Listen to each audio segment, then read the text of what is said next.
10 facts you didn't know about the McMahon siblings. Number 10. Shane started as a referee. Shane O'Mac's 20-year career for the WWE began in the late 1980s, and although the young McMahon was regularly on camera, most people probably didn't even notice him. Shane started as a referee, debuting at Survivor Series 1989 and working at least until the 1991 Royal Rumble. Shane was competent as a referee, and thus announcers never acknowledged him to the viewing audience at home. Number 9. Stephanie has worked for WWE since she was 12. It's obvious she was surrounded by wrestling since she was a baby, and Stephanie McMahon claims she's been a fan of WWE since she was 3, so it isn't totally surprising to learn her father's company would give her her first job. Stephanie started by modeling various superstars' apparel for WWE magazine, and also answered the phone and performed minor reception duties at the WWE corporate office. Number 8. Shane was a commentator. Following in his father's footsteps after spending several years as a referee and then a backstage agent, Shane McMahon started announcing, performing color commentary on Sunday Night Heat. He debuted as a commentator alongside Jim Ross and would call the show for most of its first year of existence, primarily with Kevin Kelly.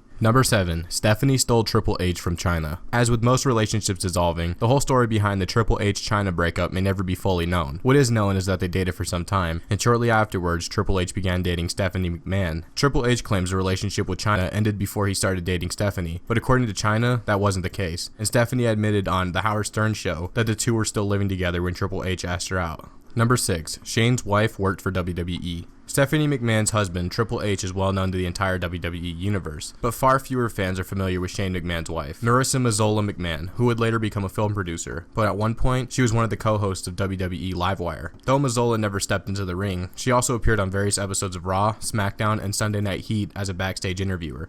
Number 5. Shane was the first McMahon to win a title. Although the McMahon family has been involved in the wrestling business for almost a century, no one in the McMahon family has held a wrestling title until 1999. On the February 15, 1999 episode of Raw's War, Shane McMahon and Kane defeated X-Pac and Triple H, with the winner of the fall winning the WWE European Championship. Number 4. Vince went back and forth on Stephanie and Triple H. The idea of the boss's daughter dating an employee is a touchy subject in any business, let alone the macho, ego-driven world of professional wrestling. Stephanie knew that dating a wrestler would be highly questionable to the industry, but to her surprise, when her relationship with Triple H began, her father Vince seemed completely accepting. However, as the relationship became more serious, Vince took away his blessing and told the two to stop dating. Eventually, the two broke Vince's orders and returned to one another, and Stephanie later claimed she believed it was her father's way of testing if the relationship was real.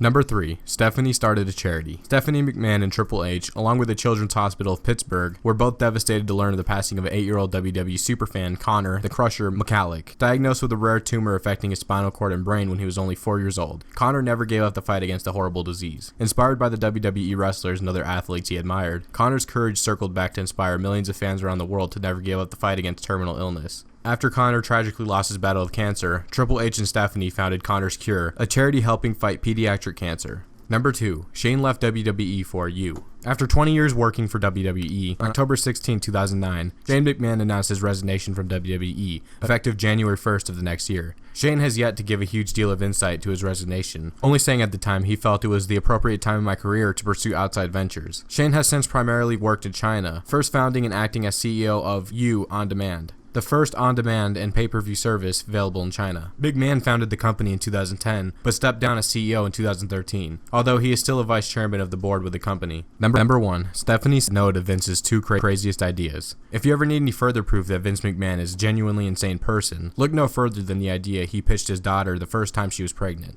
As in, actually, really, for real pregnant, with her husband's baby, not a storyline Vince created from the start. Upon hearing his only daughter was welcoming her first child, Vince pitched to Stephanie an angle where he, her father, would be announced as the father of her baby. When Stephanie said no, Vince suggested Shane be the father of the demon spawn. Again, Stephanie told her father absolutely not. This ridiculous angle almost occurred in 2006, only a few years before WWE was completely PG. If you enjoyed this video, make sure to leave a like and don't forget to subscribe. Thank you for watching.